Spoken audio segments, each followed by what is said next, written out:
عبادات کی جو کچھ توفیق ملی، بس اسی کے کرم سے، اسی کی مہربانی سے سرکار دو عالم صلی اللہ علیہ وسلم کی بارگاہ عالی میں ہدیہ درود و سلام کا نذرانہ پیش کرتا ہوں۔ اللہم صلی علی محمد وعلی آل محمد کما صلیت علی ابراہیم وعلی آل ابراہیم انک حمید مجید۔ آپ تمام احباب کی خدمت میں دل کی گہرائیوں سے عید الفطر کی پرخلوص مبارکباد پیش ہے۔ اللہ کرے یہ خوشیاں پوری امت کو عافیت کے ساتھ، سلامتی کے ساتھ نصیب ہوں۔ ملک میں، دنیا بھر میں کہیں کوئی فساد، کوئی ہنگامہ، کوئی خون ریزی نہ ہو۔ اللہ تعالیٰ عافیت کے ساتھ پوری امت کو خوشیاں نصیب فرمائے۔ حاضرین، ہم سب جانتے ہیں آج کا یہ دن عید کا دن ہے۔ رسول اللہ صلی اللہ علیہ وسلم مدینہ منورہ تشریف لے گئے۔ آپ نے دیکھا کہ مدینے کے لوگ خاص طور پر 2 دن میں خوشیاں مناتے ہیں، کھیل کود کرتے ہیں۔ حضور صلی اللہ علیہ وسلم نے پوچھا ما ہادان الیومان، یہ 2 دن کیا ہیں؟ اہل مدینہ نے عرض کیا یہ 2 دن وہ ہیں جس میں ہم لوگ خوشی مناتے ہیں، کھیل کود کرتے ہیں۔ زمانے جاہلیت سے یہ سلسلہ چلا آ رہا ہے۔ رسول اللہ صلی اللہ علیہ وسلم نے فرمایا اللہ نے تمہارے لیے ان دنوں کو بدل دیا ہے اور اس سے بہتر 2 دن عطا فرمائے ہیں، ایک عید الفطر کا اور دوسرا عید الاضحیٰ کا ہے۔ یہ 2 عیدیں دراصل 2 بڑی عبادتوں کی تکمیل کے بعد انجام پاتی ہیں۔ عید الفطر رمضان کا پورا مہینہ اللہ کے لیے روزے رکھے جاتے ہیں، تراویح میں نمازیں پڑھی جاتی ہیں، تلاوت کی جاتی ہے۔ ان ایام کی تکمیل کے بعد اللہ تبارک و تعالیٰ کی طرف سے یہ خوشی کا، عید کا موقع فراہم کیا جاتا ہے۔ اسی طرح عید الاضحیٰ بھی ایک بہت اہم ترین عبادت کی تکمیل کے بعد اس کے شکرانے میں پڑھی جاتی ہے۔ حاجی کے لیے سب سے اہم ترین دن ہے کہ وہ عرفات کے میدان میں قیام کرے، جس کو حج اکبر کہا جاتا ہے۔ اس دن گویا حج کی تکمیل ہو رہی ہے، اہم فریضہ ادا کیا جا رہا ہے۔ اللہ تبارک و تعالیٰ نے دوسرے دن اس عبادت کی تکمیل پر اللہ نے خوشی منانے کا حکم دیا، عید الاضحیٰ منائی جاتی ہے۔ رسول اللہ صلی اللہ علیہ وسلم ایک حدیث پاک میں ارشاد فرماتے ہیں للصائم فرحتان، روزے داروں کے لیے 2 خوشیاں ہیں، 2 مسرتیں ہیں۔ فطرۃ فرحۃ عند فطر، حضور نے فرمایا ایک خوشی تو فطر کے موقع پر ہے۔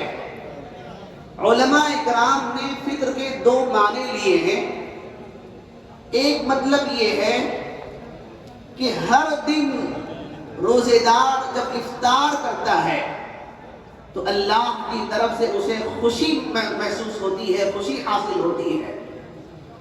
عام دنوں میں لوگ کھاتے ہیں، پیتے ہیں، لیکن وہ مزہ نہیں آتا جو افطار کے موقع پر اللہ تبارک و تعالیٰ نے کھانے پینے میں خوشی رکھی ہے۔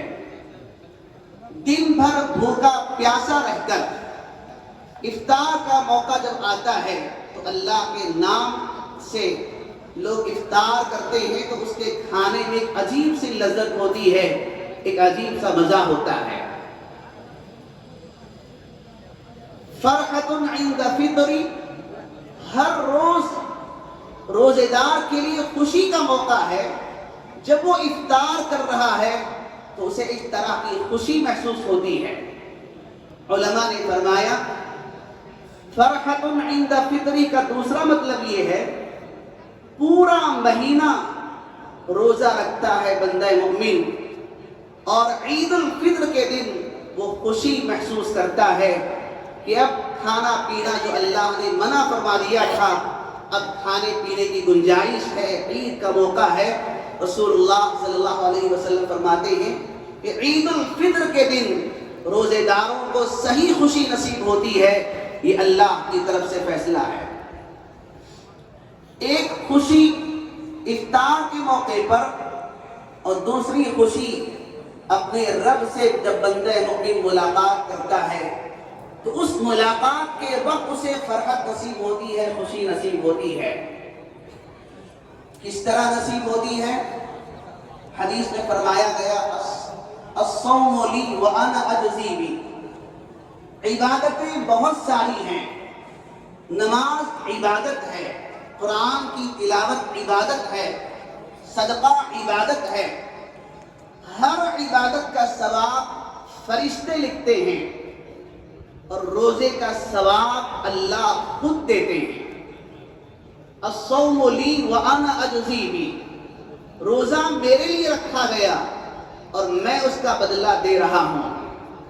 تو جب اللہ سے ملاقات ہوتی ہے روزے دار کی تو اللہ تبارک و تعالیٰ اپنی طرف سے اسے عطا فرمائیں گے. سرکار دو عالم صلی اللہ علیہ وسلم نے ارشاد فرمایا جب عید کا دن ہوتا ہے تو فرشتوں پر اللہ تبارک و تعالیٰ فخر فرماتے ہیں, دیکھو میرے بندے مہینہ بھر روزہ رکھ کر میرے فریضے کو انہوں نے ادا کر دیا. بھوکے رہے, پیاسے رہے, میرے نام پر انہوں نے کھانا پینا چھوڑ دیا تھا.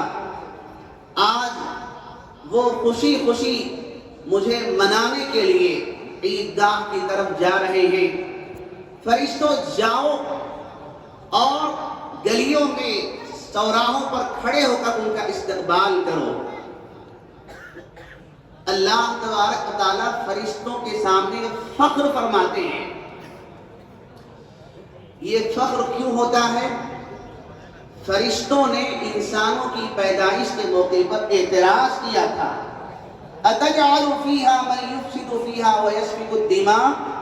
پروردگار آپ ایسی مخلوق کو پیدا کر رہے ہیں جو زمین میں جانے کے بعد فساد مچائے گی, خون بہائے گی, آپ کی بندگی نہیں کرے گی.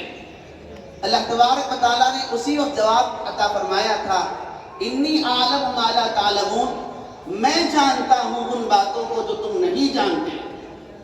میں جانتا ہوں کہ یقیناً میرے ان بندوں میں خیر کا پہلو بھی ہے, برائی کا پہلو بھی ہے. جو بندہ میرے حکم کے مطابق بھوکا پیاسا رہ کر مجھے راضی کرنے کی کوشش کرتا ہے تو میں اس سے خوش ہو جاتا ہوں. فرشتوں جن بندوں پر, جن مخلوق پر تم نے اعتراض کیا تھا, جاؤ آج دنیا میں پھیل جاؤ. میرے بندے مجھے منانے کے لیے کس دوڑ دھوپ سے آ رہے ہیں اور کس طرح کھچے کھچے میدان عیدگاہ کی طرف چلے آ رہے ہیں.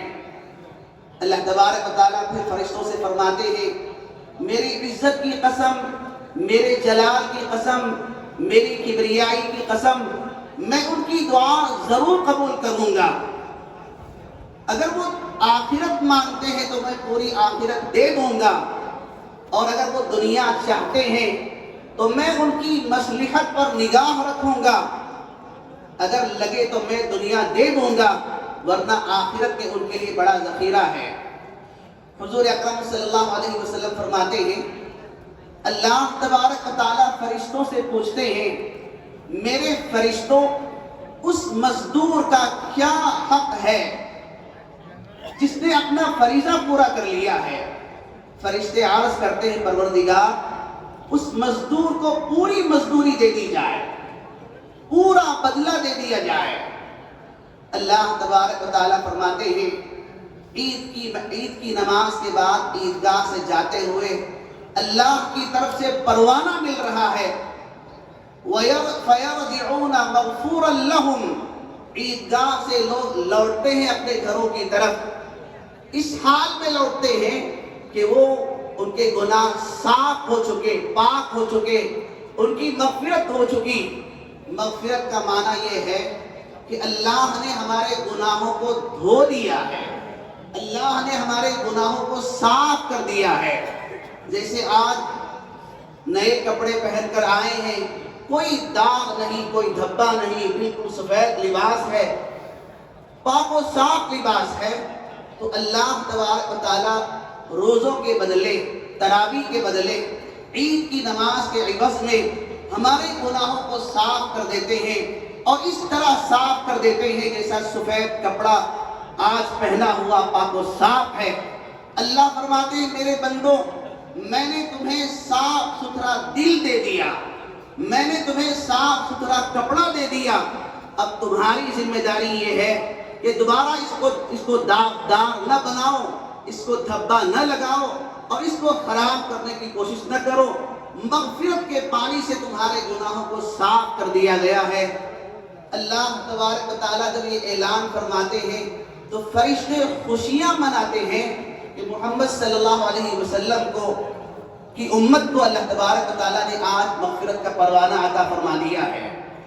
بزرگان گرامی، رمضان کے روزے، تلاوت، صدقہ خیرات، ہماری عبادتیں ایسی تو نہیں ہیں کہ وہ اللہ کی بارگاہ میں پیش کی جا سکیں۔ حضرت شیخ عبد القادر جیلانی رحمۃ اللہ علیہ فرماتے ہیں جو شخص کوئی عمل نہ کرے، اللہ کی رحمت سے امید لگائے بیٹھے، وہ بھی نادان ہے، غفلت میں، دھوکے میں پڑا ہوا ہے۔ اور جو شخص اعمال پر بھروسہ کر لے، میں نے بہت کچھ کر لیا ہے، نمازیں پڑھ لی ہیں، روزہ میں نے مکمل کر لیا ہے، جو صرف اعمال پر بھروسہ کیے بیٹھتا ہے وہ بھی دھوکے میں ہے۔ کیا ہونا چاہیے؟ عمل کیا جائے، اللہ کی توفیق سے نمازیں پڑھی جائیں، صدقہ خیرات دی جائے، اور روزے رکھے جائیں، اور اللہ سے یہ گزارش کی جائے پروردگار ہمارے یہ اعمال اس قابل تو نہیں ہے کہ آپ کی بارگاہ میں پیش کیے جا سکیں، لیکن آپ کی رحمت سے امید ہے پروردگار ہمارے گناہوں کو معاف کر دیجئے اور ہمارے ان اعمال کو قبول کر لیجئے۔ اعمال پر گھمنڈ نہیں ہونا چاہیے، اور اعمال سے بے نیاز ہو کر اللہ کی رحمت سے صرف امید لگائے بیٹھنا بھی غلط ہے۔ عمل کیا جائے اور پھر اللہ کی ذات سے، اللہ کی رحمت سے قبولیت کی امید رکھی جائے، تو پھر اللہ تبارک و تعالیٰ ان اعمال کو قبول فرما لیتے ہیں۔ قرآن مجید کی ایک آیت میں نے آپ حضرات کے سامنے پڑھی تھی، وَلِتُكْمِلُوا الْعِدَّةَ وَلِتُكَبِّرُوا اللَّهَ عَلَى مَا هَدَاكُمْ وَلَعَلَّكُمْ تَشْكُرُونَ۔ اللہ نے روزوں کی گنتی متعین فرمائی، اور ان گنتی کی تکمیل کے بعد تمہیں چاہیے کہ اللہ کی بڑائی، کبریائی بیان کرو۔ اللہ نے تمہیں توفیق دی ہے، اس کی توفیق پر اللہ کی کبریائی بیان کرو۔ چنانچہ عید کی طرف اشارہ ہے، لوگ عیدگاہ کی طرف تکبیرات پڑھتے ہوئے آتے ہیں، اللہ اکبر، اللہ اکبر، لا الہ الا اللہ، اللہ اکبر وللہ الحمد۔ اور اللہ نے آج جو مغفرت کا پروانہ عطا فرمایا ہے، اس موقع پر اللہ کا شکر ادا کیا جاتا ہے، وَلَعَلَّكُمْ تَشْكُرُونَ، تاکہ تمہارے اندر شکر گزاری کا جذبہ پیدا ہو۔ حاضرین، رمضان کا مبارک مہینہ گزر چکا۔ رمضان میں اللہ تبارک و تعالیٰ نے ایمان والوں کی تربیت فرمائی۔ آنکھوں سے غلط نہیں دیکھا جا رہا تھا، کانوں سے غلط نہیں سنا جا رہا تھا، دل میں وساوس نہیں لائے جا رہے تھے کہ کہیں میرا روزہ خراب نہ ہو جائے، میرا روزہ فاسد نہ ہو جائے۔ زبان کنٹرول میں تھی، غیبت نہیں ہو رہی تھی، چغلی نہیں ہو رہی تھی، جھوٹ نہیں بولا جا رہا تھا، انسان وہ پاک و صاف بن گیا تھا، اللہ کا محبوب بن گیا تھا۔ اللہ نے اس انداز سے ایمان والوں کی تربیت فرمائی۔ اللہ تبارک و تعالیٰ چاہتے ہیں میرے بندو، جس حالت میں تم نے رمضان گزارا ہے، تمہاری زبان صاف ہے، تمہاری آنکھیں پاک ہیں، تمہارے کان صحیح استعمال ہو رہے ہیں، دل میں وساوس تمہارے نہیں آ رہے، اچھے جذبات آ رہے ہیں، اسی طرح انہی کیفیات کے ساتھ، انہی جذبات کے ساتھ تمہیں پوری زندگی گزارنی ہے، پوری زندگی گزارنی ہے۔ عام طور پر یہ دیکھا جاتا ہے کہ رمضان کا چاند نظر آیا، لوگ قرآن کی طرف، نماز کی طرف، دیگر عبادات کی طرف متوجہ ہوتے ہیں۔ الحمدللہ ہونا چاہیے، لیکن جیسے ہی رمضان ختم ہو جاتا ہے، شیطان قید رمضان میں کر دیا گیا، اب باہر نکلا ہوا ہے، پھر اس سے ہماری دوستی بن جاتی ہے۔ عید کی نماز ختم ہوتے ہی لوگ پھر خرافات کی طرف چل پڑتے ہیں، گناہوں کی طرف چل پڑتے ہیں۔ کتنے نوجوان ہیں جو نمازوں کا خیال نہیں کرتے، عید گزرتے ہی تھیٹروں کی طرف، گھومنے پھرنے تفریح گاہوں کی طرف، خرافات کی طرف پھر انسان لگ جاتے ہیں۔ اللہ تبارک و تعالیٰ توفیق عطا فرمائے کہ رمضان کی جو کیفیات تھی، اللہ سال بھر، زندگی بھر انہی کیفیات کے ساتھ جینا نصیب فرمائے۔ علماء کرام فرماتے ہیں کسی بھی عمل کی قبولیت کے لیے دو چیزیں ہیں۔ جب وہ عمل کیا جا رہا ہے تو پہلی کی زندگی میں اور بعد کی زندگی میں نمایاں فرق ہونا چاہیے، نمایاں تبدیلی ہونی چاہیے۔ رمضان سے پہلے جو کیفیت تھی، اس سے بہتر کیفیت، اس سے بہتر نیکیوں کا خیال رمضان کے بعد ہونا چاہیے۔ کوئی بھی عمل حاجی حج کرتا ہے، حج سے واپس آنے کے بعد اس کی پہلی زندگی کے مقابلے میں بعد کی زندگی بہتر ہو جائے، نیکیوں پر انسان چلنے لگے، اللہ کے احکامات کا انسان پابند ہو جائے، تو یہ اس بات کی علامت ہے کہ اللہ نے اس کے حج کو قبول فرما لیا ہے۔ کسی بھی عمل کی قبولیت کے لیے تبدیلی ضروری ہے اور اصلاح کا جذبہ ضروری ہے۔ اگر یہ کیفیت پیدا نہیں ہوتی تو رمضان آیا اور چلا گیا، کوئی تبدیلی ہمارے اندر پیدا نہیں ہوتی۔ بزرگان گرامی، رمضان میں تراویح بھی پڑھتے ہیں، روزہ بھی رکھتے ہیں، صدقہ خیرات بھی کرتے ہیں، اور رمضان گزرتے ہی پھر گناہوں کی طرف چل پڑتے ہیں۔ یہ ایسے ہی ہے جیسے کوئی شخص بہت محنت کے ساتھ دودھ دوہتا ہے، دودھ نکالتا ہے، اور جب سارا دودھ جمع ہو گیا تو اس کے اندر پھر کوئی گندگی ملا دیتا ہے، غلاظت ملا دیتا ہے۔ تو گندگی اور غلاظت ملانے سے جتنا دودھ نکالا گیا، کیا وہ پاک رہے گا، ناپاک ہو جائے گا؟ ناپاک ہو جائے گا۔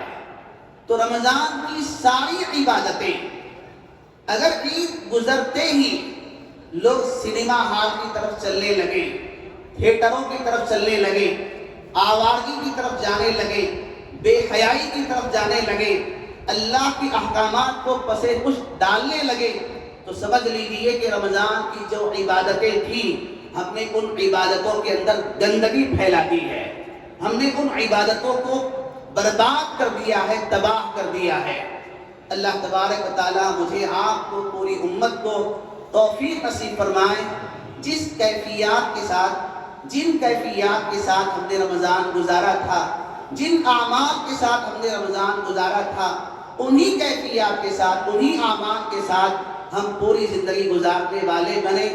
اللہ تبارک و تعالیٰ مجھے، آپ کو، پوری امت کو عمل کی توفیق عطا فرمائے۔